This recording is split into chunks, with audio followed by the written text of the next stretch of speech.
চট্টগ্রাম বিশ্ববিদ্যালয়ের শিক্ষার্থীদের সাথে এলাকাবাসীর দফায় দফায় সংঘর্ষের পর পুরো এলাকায় থমথমে অবস্থা বিরাজ করছে। দ্বিতীয় দিনের মতো ১৪৪ ধারা অব্যাহত আছে ক্যাম্পাস এলাকায়। আজ বিকেলে জরুরি সিন্ডিকেট সভা অনুষ্ঠিত হবার কথা রয়েছে। এছাড়া আজ শিক্ষার্থীদের উপর হামলার ঘটনায় বিশ্ববিদ্যালয়ের পক্ষ থেকে মামলা করার সিদ্ধান্ত হয়েছে।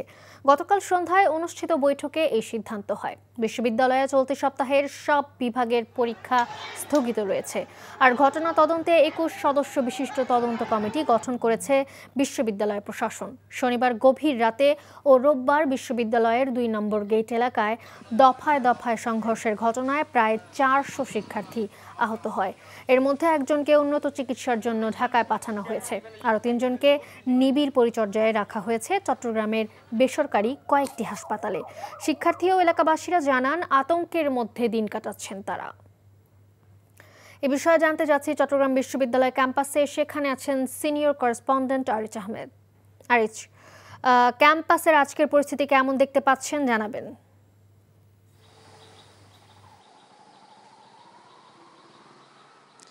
মালিহা, আপনি দেখছেন এখনো শুনশান নীরবতার মতো, কারণ এখানে ক্লাস হওয়ার কথা থাকলেও উপস্থিতি খুবই কম, নেই বললেও চলে। তবে পরীক্ষা আগামী বৃহস্পতিবার পর্যন্ত স্থগিত আছে। সেই কারণে এখানে শিক্ষার্থীদের উপস্থিতি নেই বললেই চলে। এছাড়া যে ১৪৪ দ্বারা উপজেলা প্রশাসন জারি করেছে, সেটি কিন্তু চট্টগ্রাম বিশ্ববিদ্যালয় ক্যাম্পাসের বাইরে এবং জোপড়া গ্রামে, এটি ফতেপুর ইউনিয়ন এলাকায় পড়েছে। এছাড়া আপনি যেটা জানেন যে আজকে বিশ্ববিদ্যালয়ের পক্ষ থেকে 2টি মামলা হওয়ার কথা আছে এবং গত রাত পর্যন্ত সে কাগজপত্রগুলো সব পূর্ণাঙ্গতা না পাওয়ায় থানার ভারপ্রাপ্ত কর্মকর্তা এখনো পর্যন্ত মামলা অন্তর্ভুক্ত করেনি, সেটি আমাদেরকে জানিয়েছেন। তবে এখানে মামলার যেন কোনো কাগজপত্রে যেন কোনো জটিলতা না থাকে এবং সঠিক যেন তদন্ত হয় এবং মামলা এবং যারা অপরাধী তাদেরকে বিচারের আওতায় আনা এবং শনাক্ত করার জন্য আসলে এই সময় নেওয়া হচ্ছে, এমনটি জানিয়েছেন। এছাড়া চট্টগ্রাম বিশ্ববিদ্যালয় এলাকা যৌথ বাহিনীর সদস্যরা অভিযান পরিচালনা করছেন এবং বেশ কিছু আসামিকে ইতিমধ্যে গ্রেপ্তার করা হয়েছে। তবে আনুষ্ঠানিকভাবে এই বিষয়ে এখনো আমাদেরকে অবগত করে নাই। তারপরেও চট্টগ্রাম জোপড়া এলাকায় যে ফতেপুরের এবং আশেপাশে এলাকায় এখনো পর্যন্ত মানুষের মধ্যে এক ধরনের আতঙ্ক আছে এবং তারা রাতে অনেকে আসলে ঘরের বাহিরে চলে যায় এবং তারা যৌথ বাহিনীর অভিযানের ভয়ে এক ধরনের পুরুষ শূন্য হয়ে পড়েছে, এমনটিও জানিয়েছেন আমাদের এলাকাবাসী।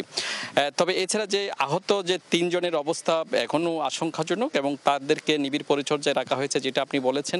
এছাড়া যে তাদের যে প্রায় 4 শতাধিক শিক্ষার্থী আহত হয়েছে এবং তাদেরকে সুচিকিৎসার জন্য চট্টগ্রাম বিশ্ববিদ্যালয় কর্তৃপক্ষ তাদের সব ব্যয় বহন করবেন, এমনটি জানিয়েছেন আমাদেরকে। এছাড়া আজকে বিকাল 3টায় একটা সিন্ডিকেটের সভার আহ্বান করা হয়েছে এবং আমরা যেটা গত রাত পর্যন্ত যেটা দেখেছি, এখানে চট্টগ্রাম বিশ্ববিদ্যালয়ের উপাচার্য এবং প্রক্টরিয়াল বোর্ডের সদস্যদের পদত্যাগ দাবি করে ছাত্রদল এবং বেশ কয়েকটি সংগঠন রাতে আন্দোলন করেছে। এই ছিল মালিহা এখানকার সর্বশেষ। জানছিলাম চট্টগ্রাম বিশ্ববিদ্যালয়ের খবর। বান্ডেল থাকলে প্রতি সেনমানিতে টাকা বাঁচবে। বিকাশ সেনমানি বান্ডেল কিনে জিতুন প্রতি লেনদেনে।